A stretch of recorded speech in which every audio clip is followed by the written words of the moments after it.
Okay. Mind giving me a closer look? There you go. Hold on.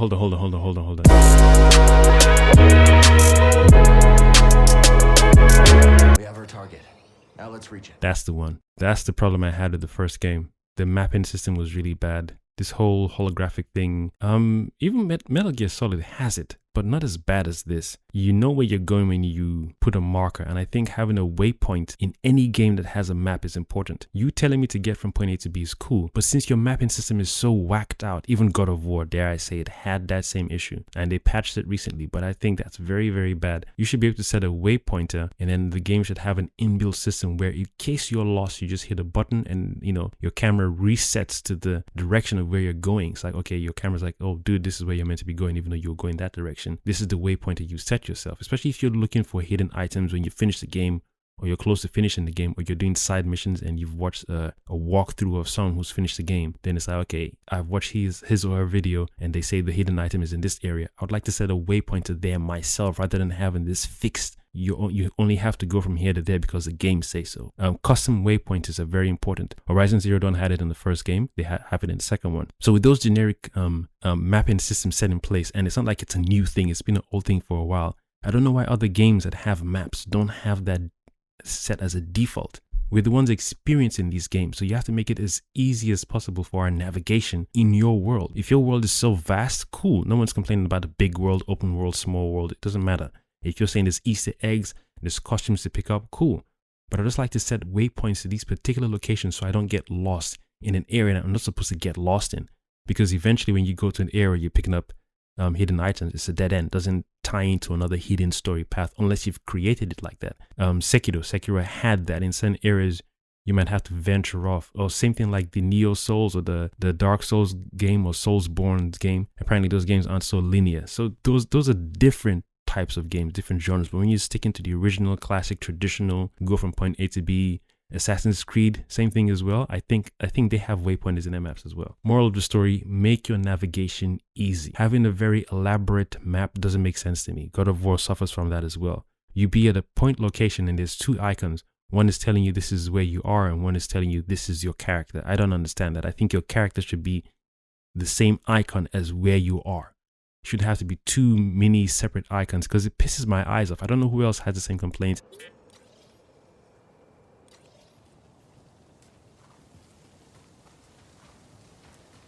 Animation seems cool. Last time I saw a Lucre Hulk was Braca. Why is it laggy all of a sudden now? Rough.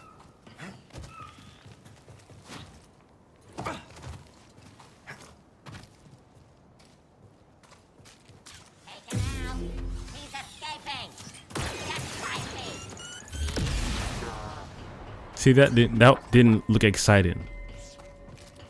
It's cool, but it didn't look exciting.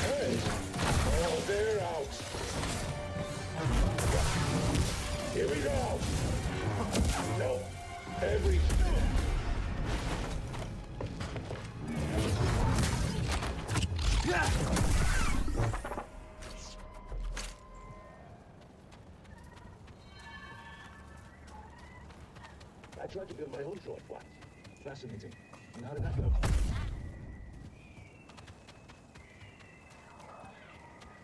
I always have this weird amalgamation combination thing where it's like, imagine having Horizon, what's the name? The character in Horizon Zero Dawn in this world, or Kratos in this world. I think somewhere down the line it'd be cool if game companies could do that. Or imagine having Snake in Metal Gear Solid in this world. Or Ryu from Ninja Gaiden Sigma. That was cool. But that didn't even feel, you know, even though I'm not the one playing the game. Time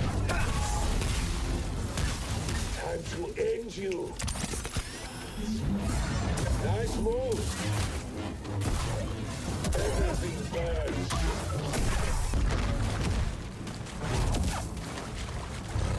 You see, if this is anyway compared to God of War, and I'm not comparing saying it should be like God of War. I'm just because I've had the experience of those games. I'm thinking to myself, okay, playing God of War now, fighting this creature, there'll be a level of excitement and challenge. Whereas watching this just feels, I I don't know how to explain it. Like it's robbery or not.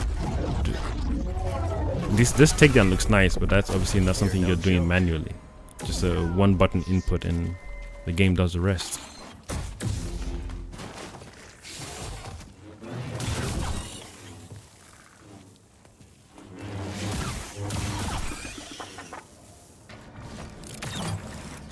That's pretty cool. That is pretty cool. Oh, climbing this is what God of War. Oh my God. Hold on. That was beautiful. Just watching the climb this is it.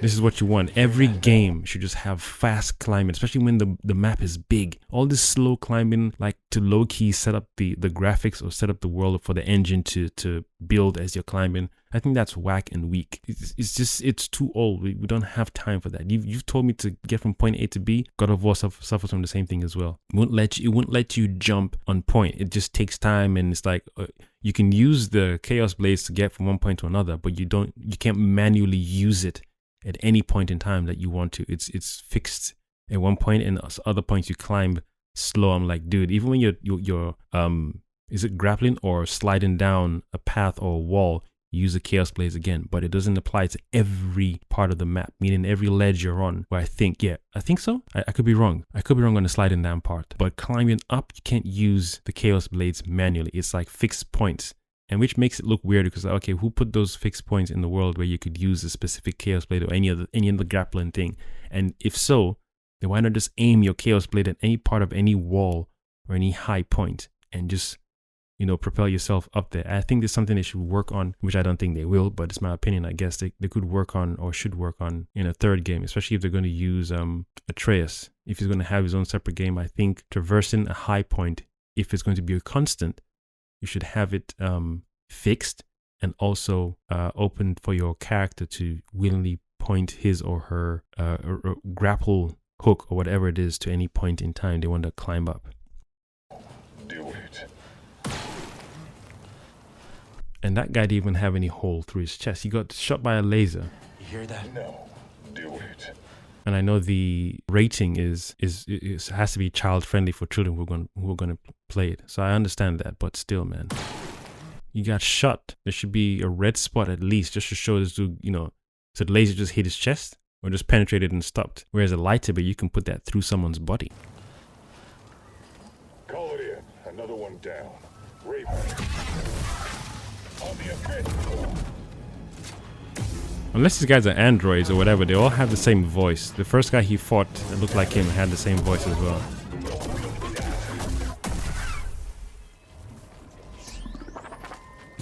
That was a pretty cool takedown.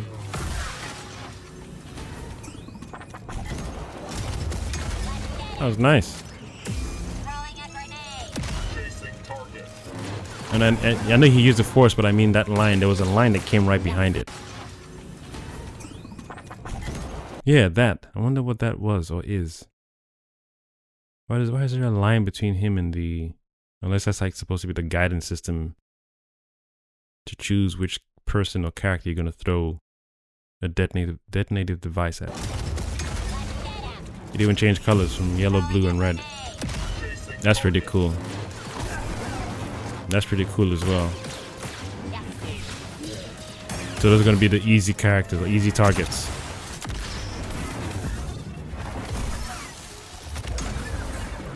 Oh, alright then. That BD?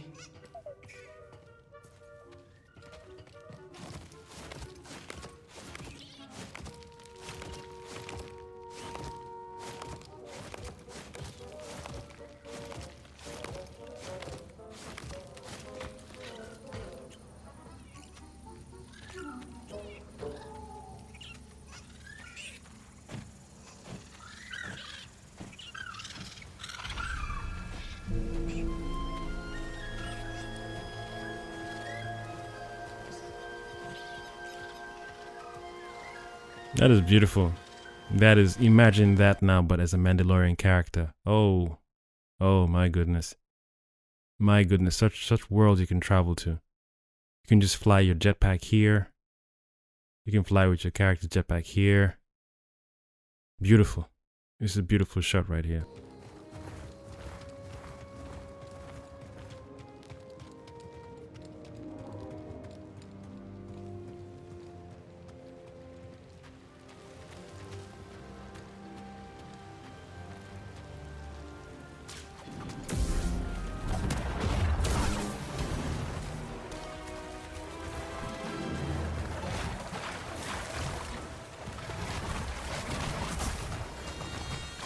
Even just watching this right now, this doesn't feel like there's any pressing.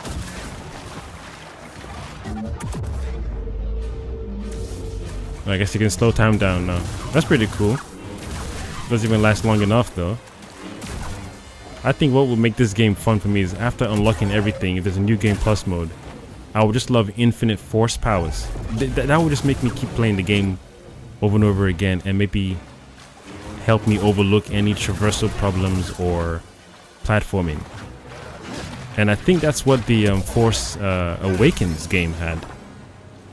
Is it Force Awakens or Force Unleashed? On the PS3, I think. That game was dope. I think on the PS2 and PS3, the game was epic. Those games were epic. You felt like you were really using the Force, really applying the Force in every scenario. Beautiful game. And they couldn't even top that. So that's why when this one came out the first time, it felt like a massive disappointment for me, man. I just sat down and thought to myself, this is whack. Coming from a time period where all the other Star Wars games out there were really fun. Ah, damn, that's cold. There's no sense of presence with the creatures compared to like God of War. You land somewhere and them creatures come out of nowhere. You got to be on point. Like you have to be on guard all the time. Same thing with Horizon Zero Dawn. You have to be on guard every time you're around creatures because you don't know what they're about to do. Even though you know their moves, some random one could come out of nowhere. I feel they still use the same animations from the first game. Obviously, it makes sense because it was already, it's there already. It's prepped. It's ready to be used. But I wonder what other animations they included, or if they improved the first animations they had, just to make it smoother.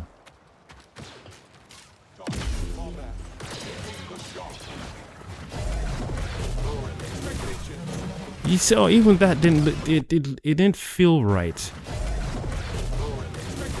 My God, look at the way it compared to when Kratos throws his axe. You know he's throwing his axe, man. Look at this. I didn't even know what he was doing at some point. Damn, that's cold. Self-terminate. No, what am I talking about? That's friendly fire. That guy behind him shouldn't be waiting. Should be knocking his ass as he's fighting the first one.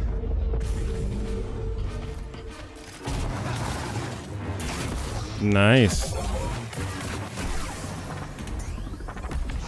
Whereas if you're using like a blaster, for example, now you slow down time, you shoot one of the parts that make the arm work a particular way or something. Maybe if he has a shield, you slow down time, like Red Dead Redemption. Well, yeah, just use the gun to aim. I just feel having a character that doesn't have any force powers would be more tactile. They'll be more grounded. Maybe having a hover bike to maneuver the world for faster maneuverability. That would be cool. Fast travel is important as well. You don't want to have to keep going. If your system is set up where you can fly your spaceship around the whole planet or planets you're traversing, and your game is built to handle it well with no lag, no sluggishness, then pretty cool. Why not? You should have that. I think we should have been in a position where we're planet hopping when it comes to certain sci-fi games like this game. If you're saying we're traversing different planets, I think I should be on my spaceship or my little, I don't know, cruiser thing and just hover above the maps. But what do I know? The ideas are there, the dreams are there, but the reality of those scenarios or worlds set in place where you can experience them like that aren't really there yet. Maybe on some super hardware PC or Megatron level system, it's already been worked on. But I can't remember the game that they released a while back on E3 presentation, where you could planet hop and you could hover above any and every city on different planets in real time, and you could see all the people doing their thing. You could land anywhere, pick up your spaceship anywhere. It was just beautiful to look at, and I thought, you know what, this is a very ambitious idea, but I won't keep my fingers crossed or hold my breath, because I just know visually it looks beautiful.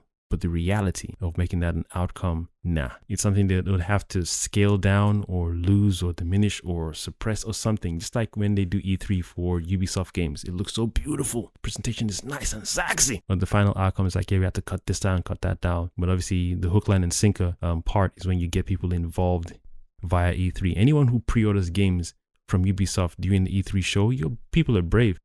You guys are brave and beautiful. Me, I'm like, nah, we ain't doing that shit for no one.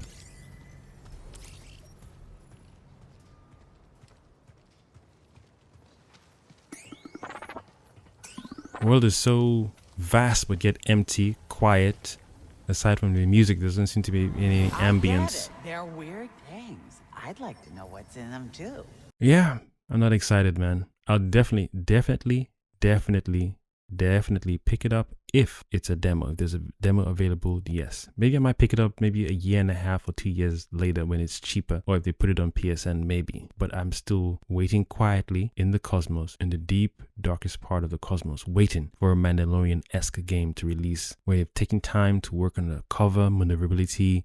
You can even use your blaster. No, your blaster, your rocket pack to glide from cover to cover or shift from cover to cover like real quick. And when you move from one cover to another cover, you just aim during mid glide. Oh my god! Or mid slide. You could slide with your booster pack, but you still aim as well, because your character is getting so good with his or her aiming. She can slide from cover to cover and still aim at the same time and still meet her end trajectory point she's sliding to. Good lord, that would be beautiful. But obviously, you still need a challenging system where you have other characters where you have to be very tactile in how you fight. I think using a system where it feels, not necessarily feels like you're using the force, but your character is so intelligent that when he or she's throwing a weapon, it's like a boomerang weapon. How about that? But you want some mass and weight to it. Maybe they have two weapons, dual weapons, like a tomahawk, for example. But this character is a character who lives in the Star Wars world, where they know they have to face off with different characters, so they would have to use different tactics and fashion different weapons. So this character can make their own weapons and they can customize different weapons. Obviously, you don't want to make it go all over the place, no, but you want to put it in a a range of heavy, light, dual wielding or two hand wielding or singular hand wielding weapons. You want some cannons. You want dual blasters, singular blasters, machine gun level blasters or Uzi blasters. You want to be creative with your weapons, man. Same way with the Mandalorian has his two different weapons. And you have your long range weapon, like your sniper rifle, like the Mandalorian has. That would be so beautiful. I don't know who is quietly working in the games world where he or she wants to do that. I feel the universe should just give this person permission and find the right minds and the right finance to get it done. That is me said and done. Ladies and gentlemen, finally back on this beautiful channel of mine. I have been your one and only host, ranting about the Star Wars Jedi Survivor game, the sequel to the first game that I played that I couldn't finish, that I bought twice thinking I was whack the first time I couldn't finish it. I'm Adi. I love you all. Thank you for watching, and I'll see you next time.